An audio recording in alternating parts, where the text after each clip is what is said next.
Yeah, this is Primetime Poulton. Keep it entertaining. You already knowin'. Outworking everybody and he don't ever quit. Talking about plenty comics like Graveyard Shift, Sea Dogs, Fighting Wolf, U.S. Assassin. Doing just what he loves. This is his passion. Bring more value to your dollar. No, I'm not frontin'. That's how just a writer became a moral compass.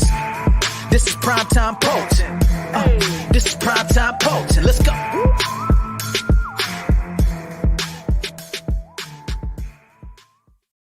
Hey, what's up, guys? Happy Thursday. It's the Moral Compass, Mark Poulton. Joining me today, Bryan from Aerith and Dwarfs versus Lion. What's up, man? Not much, dude. I'm excited to pop on and chat with you. I know we've talked on Twitter and stuff like that, but it's cool to pop on again and do a little chatting with you. Yeah, you know, I think I was on. It seemed like the first time you ever brought up the Dwarfs versus Lion question on Shane Davis's show. Yeah. It was when, after my 3-year-old at the time unplugged the screen. Yeah.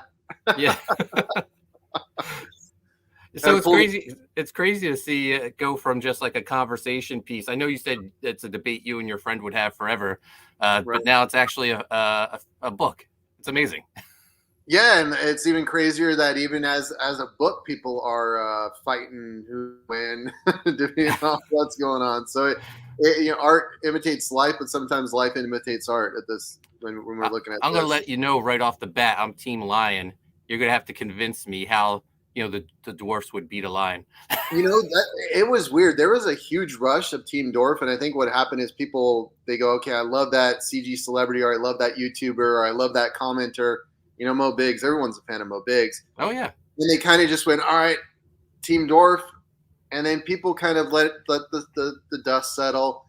And now the new backers are kind of going, well, wait a minute.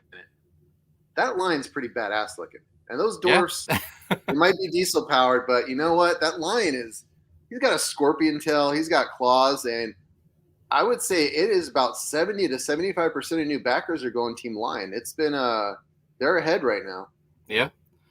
Yeah, I think we might have some dwarfs in the chat. Let's go through. We got he's not a dwarf, but he is the wise man to the moral compass. Well, it's Leandro.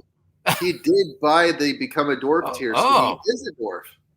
There you go. Yet he's Team Lion. Oh. Well, there you go. Maybe he wants to be a sacrifice to the Lion. I don't know. Misogynistic, if you ask me. We got Nefarious in the chat. What's up? There's a dwarf, yeah. Black Rose Comics. Another dwarf. Mrs. Good Stuff. Another dwarf. And Good Stuff himself. Him too. Yeah, Good Stuff is Team Lion. Yeah, we do have people who are dwarfs that are Team Lion. Rob is hardcore Team Lion because he's hoping that Bancroft gets the business end of that claw. Yeah. All right, Hicksville in the chat. We got Amanda B sharing the link. Thank you, Amanda. And B, another dwarf, and I cannot wait to have Juanito draw her. And I think what we're going to do too, Amanda. I don't know if you heard the last show. We're going to give out a sketch card of your dwarf with your order too, so you have that. That's awesome. With your dwarf, yeah. Rich IL is in the chat. All right, we are all caught up. So. Before we went live, we were talking about it. CGWF was last night. D-Wag, impressive win over Andy Smith. I never thought a crackhead could fly, but incredible moonsault by D-Wag. He's got to be the most beloved wrestler in the CGWF. D-Wag? Yeah. I think it's because he is a living embodiment of his character in that game. Yeah. I mean, literally, he is in the chats as if he is this wrestler in real life. He's sitting here going, this is going to be my response. This is how it's going to break down. And it's like, man, why aren't you working at the WW, whatever it is now? WWE, yeah. No, he's living the gimmick. He's out on the streets, hopping out of dumpsters. Impressive stuff. There was also another match, not to be overshadowed by a D-Wag, but I was in a King of That Thing qualifier against my Lapod Gods co-host, Cowboy Phil. And, I have a clip of it I'd like to share. Let's do it.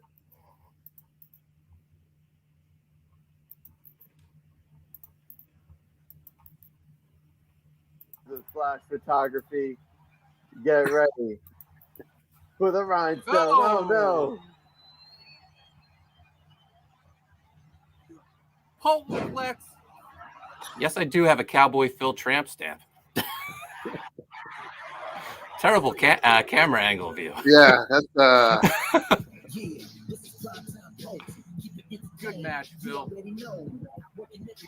There you have it. I advance to the next round of King of That Thing. Hopefully I have clothes next time. You're being inducted. And now I shall leave you all. Adieu. I beat Phil and he took off from the stream. oh. He was sick last night. People don't know Phil has a broken toe and COVID, so he wasn't feeling well. That's no bueno. No. Well, But yeah, lots of fun calling the CGWF action. That's 6 a.m., man. He has it in for me, though. Yeah. He stole Phil and he snuck into the locker room last night, stole our clothes. We had to go out and wrestle naked because the show must go on. Well, didn't he? Wasn't he doing some funny stuff with Don Chin and Peter Samedi? Peter Samedi's characters I saw, and Don Chin posted them. I think I like Don with the long blonde hair. Yeah, no, Don looks great, no matter what he's wearing. He would be a handsome woman for sure. Black Rose Comics says the moral compass just laid a whole teabag. Rich Ayala says every camera angle in this match was PTSD inducing. Amanda sharing the link for the Breaking Rad channel. Trying to get some light in here. There we go. So before we get into Dwarfs versus Lion, I want to tell you the whole presentation of Aerith when I received the package, incredible. It's like the top of the line. Yeah, when I saw I got the alert and it said, the title. Man, I'm really sorry about there we go. It's not wanting to stick with light. That you're doing an unboxing, and I watched it and I was nervous because I know the quality of stuff that you put out. Maybe if I do this. So I know it was going to be judged at a certain level, and to see that you really enjoyed what we put out for our second, our second comic. Again, I've been telling people it's just getting the validation from guys like you who've been doing this, who fulfill very large campaigns, and to hear that we're getting kind of the stamp of quality on top, top tier quality it makes us want to even do more. And with tape 3, we're taking that box to a whole new level. We're going to be foil stamping that thing. Oh, wow. And the comic itself, I can't wait to announce what we're doing with the comic. But I don't know if you heard before, we're literally bringing in a paper engineer to help us build the 12 pages of the interior. Oh, wow. That's incredible. Yeah. So it's playing around while we still can before we're having to, fulfill 1,000 customers like you. I'd rather have a mess up when we're only doing 200, 300. I don't want to have to pack 1,000 and people go, whoa, what is this crap? So we got Oliver in the chat. I know he's involved with Dwarfs versus Lion. He is the colorist, lettering, and he's been a really cool guy to bounce script ideas off of, because he writes too. And it's always nice to have someone kind of check you and go, you could shorten that. I learned that on tape 2. I need to stop writing movie script style. Right. That's how I learned how to write. So it's cool to have him check me. It's cool to have guys like Eric the Guapo check me on my writing style and getting me to get more to the point, letting the panels tell the story instead of the dialogue. So I think people are really going to enjoy the fast pace of this comic. It's literally just all action. As the trailer says, 32 pages of death is really what it is. That's awesome. Yeah, Oliver's great. He's done some U.S. Assassin work for me, and I hope to get him to do some more work in the future. So let's dive into your campaign. Yep. I like this effect. It looks like I'm glowing. I don't know why. All right, here we go. Dwarfs versus Lion. Can I play the trailer? Yeah, we can. Just Turn your headphones just a little bit down if you All haven't right. heard.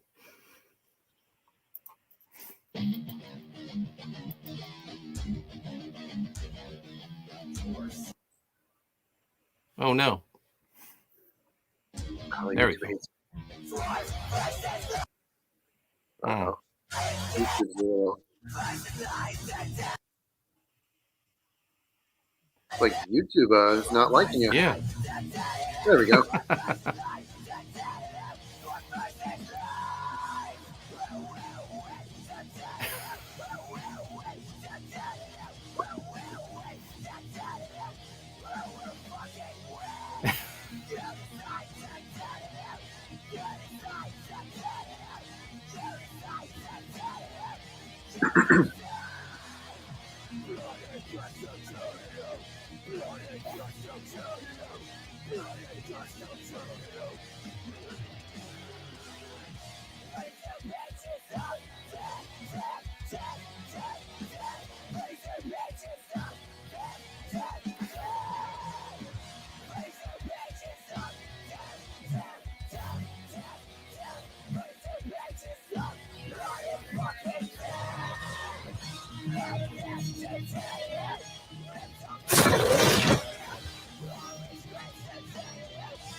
Wow.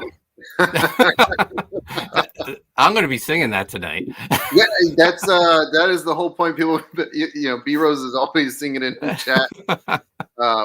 I just wanted to do something that I know was torturous and could get people to remember it. And even though my kids don't sing Baby Shark anymore, it is still lingers in my head from the billion times we've had to listen to it. So we decided to do a metal version, and thought it'd be funny to do South Park style on top of it. Yeah, no, that's going to be in my head all night. In the chat, we have Rich Ayala. He says Ollie is the best colored. Come on, Rich, that's a little inappropriate. The best colored person. I think you meant colorist. Yeah. He's in my top 5 for sure. Colorist, that is. Leandro loves the song too. Yeah, I was really worried. I'm like, is this too dumb? But then I remember there's no such thing as too dumb with today's internet world. So it plays into it. The dumber, the better. So, I was there when you first brought up the question. I think most people know about Dwarfs versus Lion, but for that one person out there who doesn't know, can you explain it to them? Yeah, so Dwarfs versus Lion, from the best of my knowledge, is the first gamified crowdfunding comic book. Basically, what we've done is we've taken Team Dwarf and Team Lion, separated them in 2 different tiers. Every time you back Team Lion or you back Team Dwarf, one, you're getting a separate box, separate cover, separate tchotchkes inside, but you're putting points into your team. As those points accumulate, you're actually deciding what goes on in the comic, what kind of power moves, if the power moves complete, if the power moves botch, if they get their armor. And not only that, you're getting to decide who wins, just like the song says, you decide. And at the end, we tally up the amount, and whatever team has the most backers, or actually the most money, I should say, because you could back different tiers, that is who will obtain the power move and finish off the opponent. But we do have a level 2, which is once we get a certain amount of basically stretch goals for each team, we unlock monsters. And we're working on the monsters right now on our live streams. The chats are helping us develop them. The backers will have to team up together. So just like the old cartoons and old comic book series where bad and evil had to team up to fight a greater evil, they'll have to team up to fight these monsters that get thrown into the arena. Very cool. Now, as we scroll through the the page, you have a couple choices of boxes. Yeah. So Team Dwarf, you're going to get the cover showing the Dwarfs beating up the Lion. You get the Dwarf box, you get the Dwarf patch, and you get the Dwarf face pill sticker. If you back Team Lion, you're going to get the Team Lion cover, ripping B-Rose and Rob Dwarf in half there. Poor D-Wag Dwarf's getting smashed.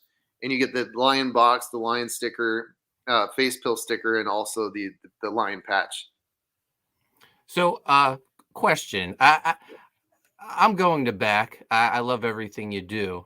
But I've said I'm Team Lion. If I back the Dwarf box because it has Snuggie on it, am I contributing to the Dwarfs' chances of winning? Yes. So what you can do is you can buy the Crack Pack tier, which is both box sets, and then if you want to offset the wins, you can just buy one of the just Lion or just Dwarf comics, which is just it's like getting an extra copy.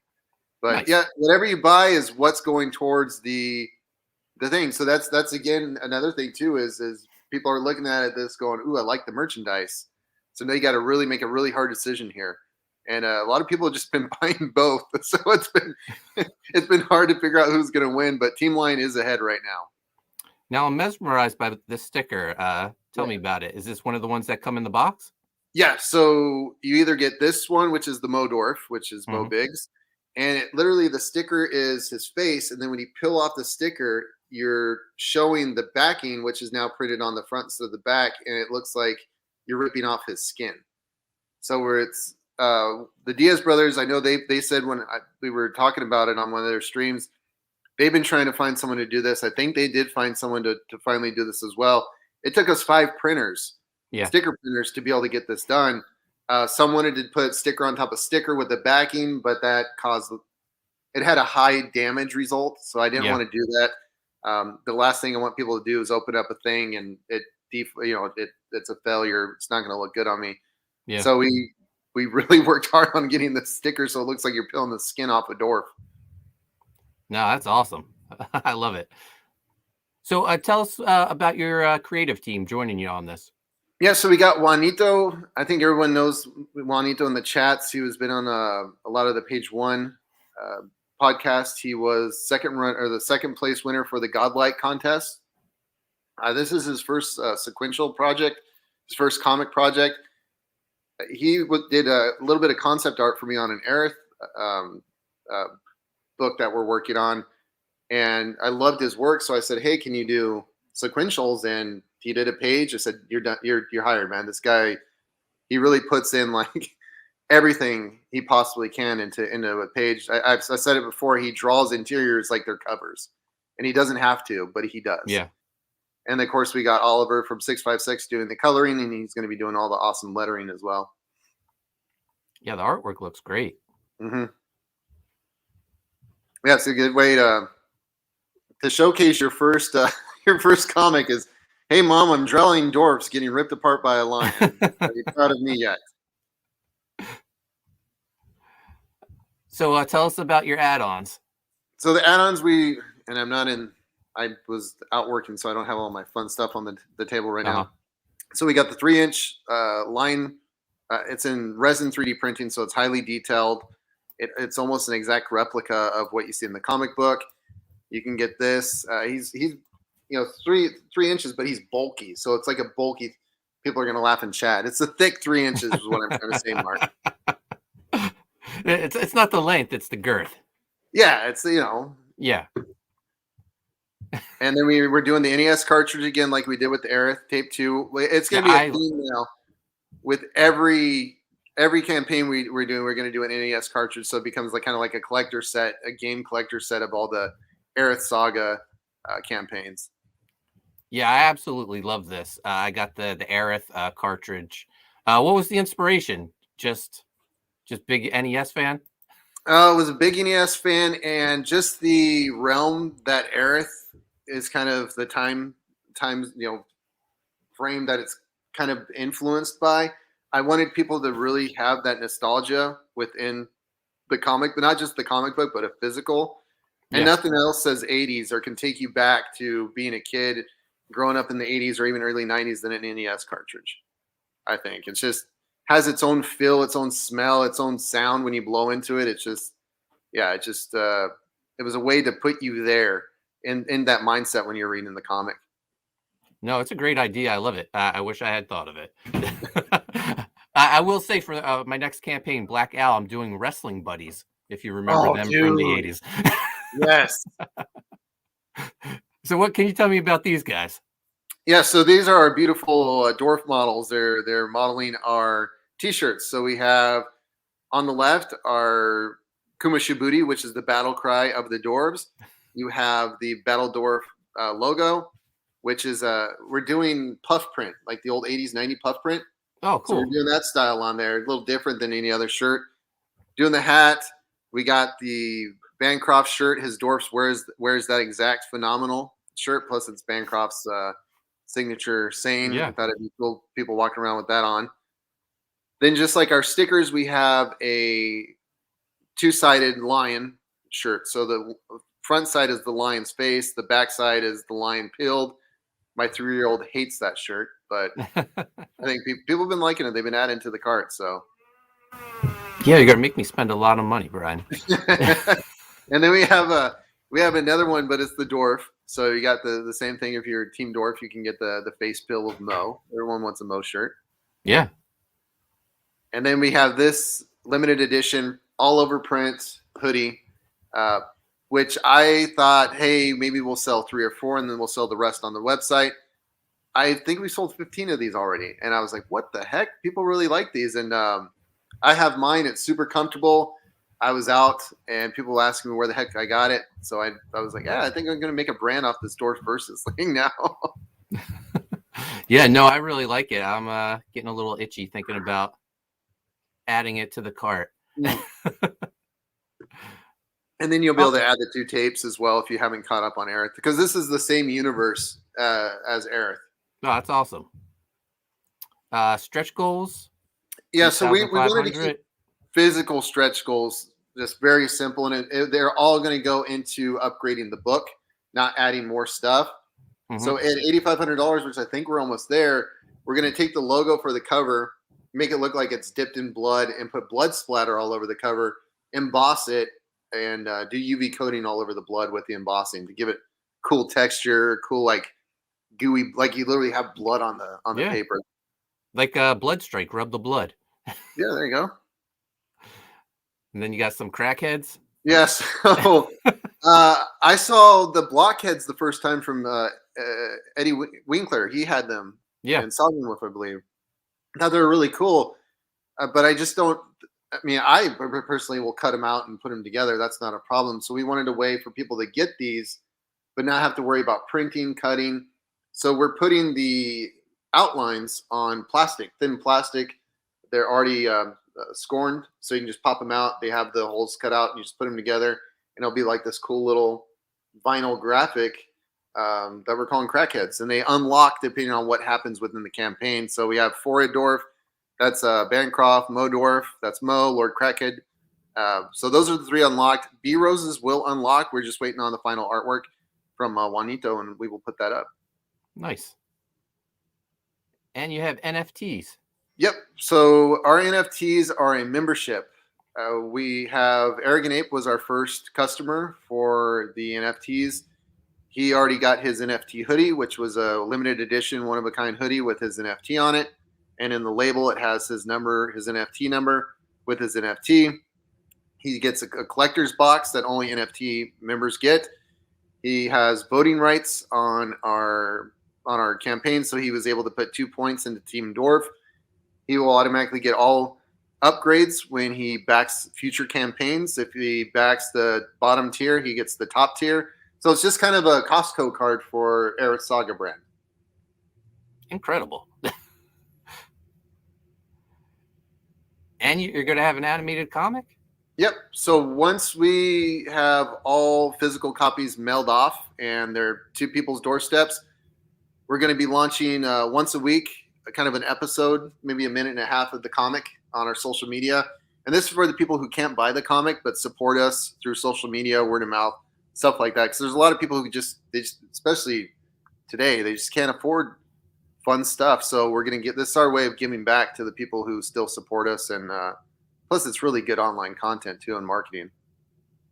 Yeah, no, I love that you're doing fun, as you said, fun stuff. I mean, that's what I think kind of started this whole movement. People wanted fun comics, so Yeah. this is great. And we already went over your creative team. How about we go through some of the tiers now? Yeah, let's do that. So your featured tier, Crack Pack box set. This is what you were telling me I should get. Yeah, that is, you're getting the both boxes with both covers, both sticker sets, and both patch sets. And a great price, $45. Yeah. I think you're underselling yourself a little, Brian. I keep being told that, but I want to try to expand my fan base as quick as possible. And if that's me eating some cost, I don't need to be making 80% margins here. As long as it's paying for the projects, the artists and colorists are getting paid, and we're growing as far as fan base, that's all I care about right now. And if I can get you to spend an extra $50 on t-shirts, that money goes to me. So that's kind of the whole thing here is let's build the fan base with an awesome comic product, then allows me to remarket you, kind of upsell with cool things that you've already bought that you thought were cool. Yeah, no, when you were telling me about the Crack Pack tier, I was like, looks like I'm going to be spending, $100 or something. But wow, $45. Yeah, I'll be adding on a bunch of stuff. That's the whole point. There you go. Yeah, it works. Just the Dwarfs. So this idea was pounded into my head by Eric the Guapo. Even the stuff that he's gotten from me, he thought they're cool, but he's just one of those guys that just wants the comic. And there's a lot of people out there that just want the comic. And I understand that now because we're starting to learn there is a lot of people who just want the comic. So this is the way for you to just buy the comic. It's going to come in a Gemini mailer. You don't have to worry about stickers, bookmarks, any of that other stuff, stretch goals, unlocks. You're just getting the comic for $10 out the door. And that's why we do just the Dwarf tier and just the Lion tier with just the books themselves, and that's it. So I've heard this before. People just want the book, but I find it crazy because the stretch goals are free. I know we usually do really cool stretch goals, but with this stretch goal, since they're more for the quality of the comic book, I guess it's a win-win anyways. Yeah, true. Just the Lion. Yep. So you'll just get the Lion cover comic. Just give me both. Yep. Simple enough. Very simple. Yeah. And then the Team Dwarf box. So you'll get the Team Dwarf box, the Team Dwarf cover, the Team Dwarf patch, and the Team Dwarf face pill sticker. And then Team Lion. Yep. So what's John Malin doing over here? He was on Lord Kraken's channel, and they asked him who would win, 50 dwarfs or a lion, and John Malin was very confused on why the hell they asked him that question. And he let rational thought kick in, and he said, I'm Team Lion, and you know what? You said it. It's on YouTube. I'm going to clip it. You're Team Lion now, John Malin. So there you go. Spokesperson for the book now. And I love the quote you have from Ethan Van Sciver further up. The what? I was watching that. Yeah, that was great. Yeah, when Bancroft played that, it was more the facial expression from Ethan. Like, is Bancroft? Did he just pay me $10 to make me to read this out loud and look dumb? Is this a real thing? So Dwarf sketch card by Juanito. Yep. So we're doing sketch cards. This is just a way for these guys to make a little extra. I'm all about people who are putting their time making a good product for me. I'm all about trying to get them a little extra cash. So maybe they'll get some more jobs by doing these sketch cards. And they're going to be big sketch cards. They're not going to be the normal size. They're going to be a little bit bigger. And what we're doing is once we hit 25 sketch cards, we'll have Juanito draw a random lion. And we're going to have Oliver draw a random lion. And if you get that lion sketch card, you get a free commission by these guys. No, that's awesome. So is it the artist's choice of what dwarf you get? No, they're going to draw you a random dwarf that no one else has. Okay, So awesome. Juanito said he's going to draw dwarfs that have all been killed by Lion. So they'll be kind of garbage spell kid style dwarfs. Very cool. And then sketch card by Ollie. Mm-hmm. 1-page advertisement.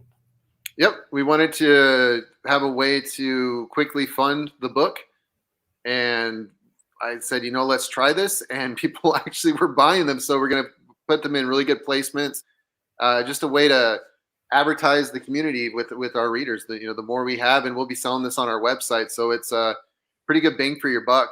If we sell all 1,000, well, it'd be 2,000 copies total. It's pretty cheap per read if you go by impression, cost. Yeah, that's great. Inside back cover advertisement. We're waiting for a home there. And then are the rest sold out? Yep. So Become a Dwarf, that's sold. Amanda B was backer number 1. She got the dwarf, and the second dwarf was snatched up 5 minutes later. We had someone comment on the campaign. Are we going to release more dwarfs? I said, yeah, we're doing 2 more on Lord Crackheads. We launched it on Lord Crackheads, and within 20 minutes, it was gone. That's great. And then the back cover Chris advertisement. Grab that back cover right away. That's awesome, man. So much unique stuff in this campaign. I love it. Yeah, I wanted to try to shave off a lot of the stuff from tape 2 and just make this as straightforward as possible, but as involved as possible. That's why all of our unlocks they involve the dwarves or people we know in the chats, and then the things you can buy, the perks were very personal. Become a dwarf, put your project in our book, and it seemed to work. I was really, and everyone said I was dumb for thinking this. I was really afraid to launch this. But I think it's just the tech background in me. Startups usually fail. So launching this, one, I was worried that it didn't make sense because the way I perceive information is not normal with high functioning Asperger's. I see things and explain things differently from my head. They're not the same when it comes out of my mouth. So one, I didn't know if people were going to understand it.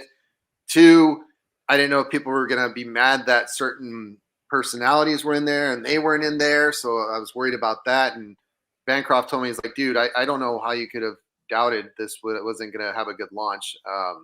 And I was surprised. I was like, oh, we're going to raise $2,000. And then when we hit 5,200 on Bancroft, I was like, whoa, this is insane. So it's really cool to see we're less than 2,000 off from our whole 60 days from tape 2 of Aerith. And we did a lot of campaigning on that one. Yeah. To see this one organically getting backers and organically people talking about it in chats it's really making me write down notes of how I'm going to campaign tape 3. I love how interactive it is, and like how big a part the community's playing in this. Just like their excitement for it, and that they can actually be a part of it.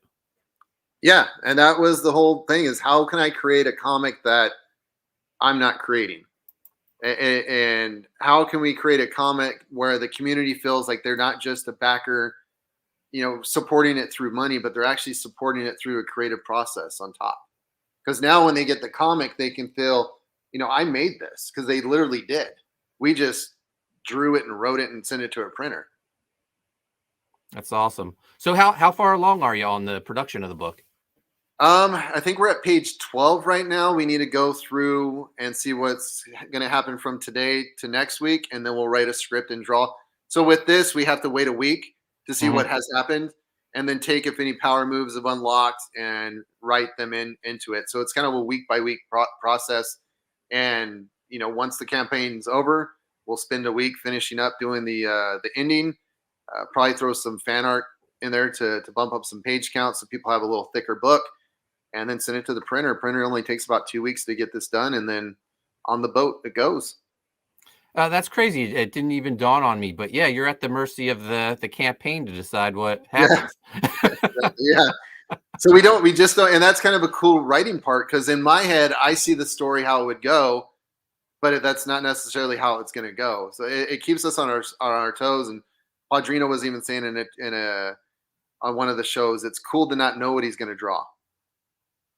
Yeah. So when do you think this is going to be finished and off to backers? So we're going until I think the end of February is when this campaign ends. I would say ink and coloring would be done a week after that. I would like to have it on boat at the end of March. So March, April. I would hope that we can get it in May. We do have it padded for July because I got a taste of that boat, that port issue with Aerith tape 2. It wasn't as bad as I thought it was going to be. I thought we would be out there for 60 days, and I think it was only 41 or 39, something like that.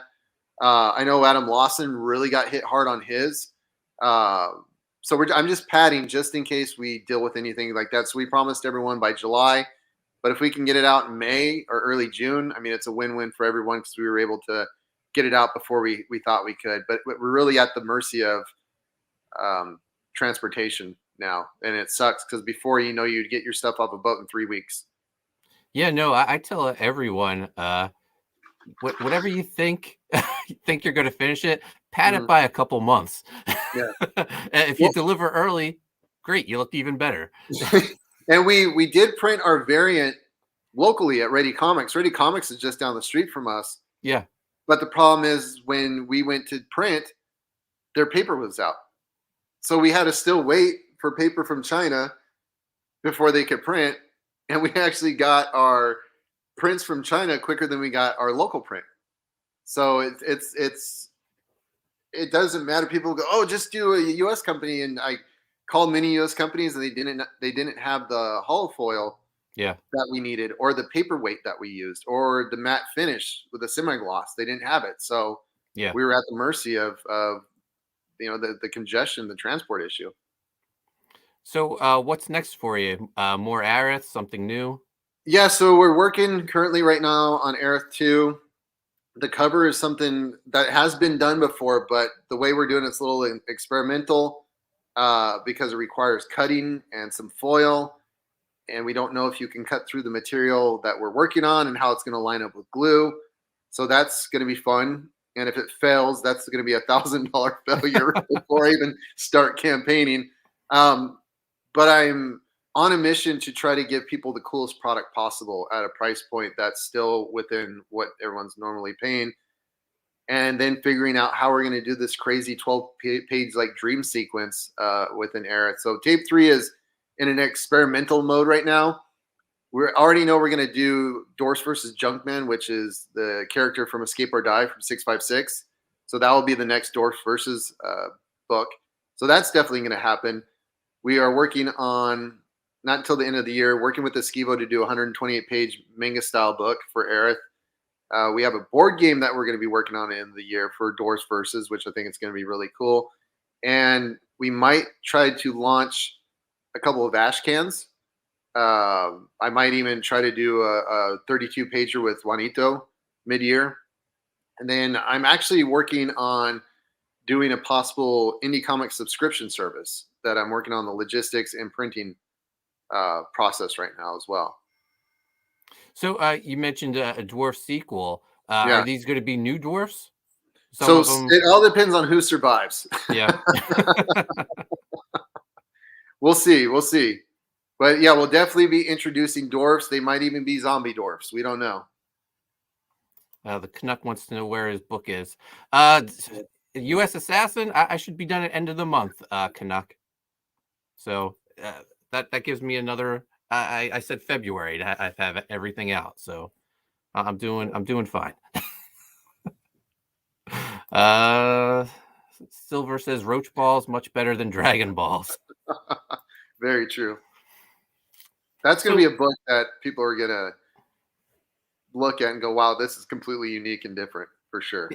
Well, his whole grassroots campaign of promoting it by just yelling Roach Balls in the chat, very innovative. Very sweet style. Yeah. So I'm excited. He shares artwork with us. I think people are going to look at that going, it doesn't look like anything. it doesn't read like anything, and it doesn't smell like anything else that we've seen before. So earlier, you were saying you just want to deliver like the best stuff possible to the people. I feel like you're already there, man. Those Aerith boxes blew me away. After I got them, after I did my unboxing, I took them to my wife, and I was like, "You got to see this. This is incredible." Yeah, no, it's always about upping your level and challenging yourself to see how far you can go without putting the cost onto the customer. Because I want to be known for, if I'm going to spend $25, I'm getting $75 worth of stuff. That's what I want people to know us for. Same with our T-shirts that we sell online, and same with any company that we work with or own. It's all about quality and customer experience. Do I need to have tissue paper? No, but I know people like it, and that only cost me not even 4 cents. I think it's worth it to add that experience to people's unboxing, because I don't want the comic to be the only experience you have. I want the experience to be you getting to the comic, and then the comic is like the icing on the cake. Yeah, that's great. Now I just lost my train of thought. I had something to say and I forget. We're talking about roach balls, and that'll throw you off for sure. Yeah. Speaking of roach balls, Amanda B wants the unscented version of roach balls. Sorry, Amanda. All right, so we're getting close to wrapping this up. Oh, now I remember what I wanted to say. So for anyone that missed Aerith, you have a website set up where you can order it, correct? Yep, Aerith.com. We have all of our T-shirts. We have our Tape 1, Tape 2. Tape 1 is almost sold out, and we will not be making the boxes again. So the only way you'll be able to get Tape 1 again, it will be on just a standard floppy. And when we launch after Tape 5, we'll do Season 1, which will be a hardcover of Tape 1 through Tape 5. That's the only way you'll be able to get Tape 1 ever again, is either buy it now before it sells out, or wait until it's on floppy. That's awesome. So, Bryan, where can people find you at? So everything Aerith Saga, I always forget how to do this. Right there, that's all of our social media, or you can go to Aerith.com. Aerith.com will send you to anything else we have. We're also on Spotify. We do, release music with our comic books. Kind of gives it more of that vibe and feeling to it. Especially the tapes you're holding actually have the actual music that would have gone on that tape in Aerith's world. So those are all of her albums from her pop star days within our universe. That's really cool. And I want to thank you for joining me today. I can't. After this, I'm gonna regret it, but I'm gonna show my son the campaign too, because I think he might want like the hoodie or the T-shirt or something. Oh no! Don't, please don't. I don't really hurt my bank account. I will let people know, we promised Eric the Guapo, if we hit 20,000, we will do a what if ash can. So if Team Lion wins, we will put in a free what if ash can if the Dwarfs won. Oh, I love that idea. So let's get to 20K, guys. All right, I want to thank everyone in the chat too. You can find me on Twitter and Instagram at Coney Waves. Also, Graveyard Shift is currently on Indiegogo. We just passed 90,000 over the weekend. Everyone gets a Graveyard Shift trading card now. Still 19 days left in the first half of the campaign, so make sure if you haven't backed it yet, please do. We won't go in demand after the 60 days. Also, Sunday, Phil and I are back for La Pod Gods. Monday, I'll have Edward and the Ace on to talk about the Ace 2 mailing list. And then Tuesday and Wednesday, the CGWF is back. So thank you again, everyone, for joining us. And I'll talk to you later.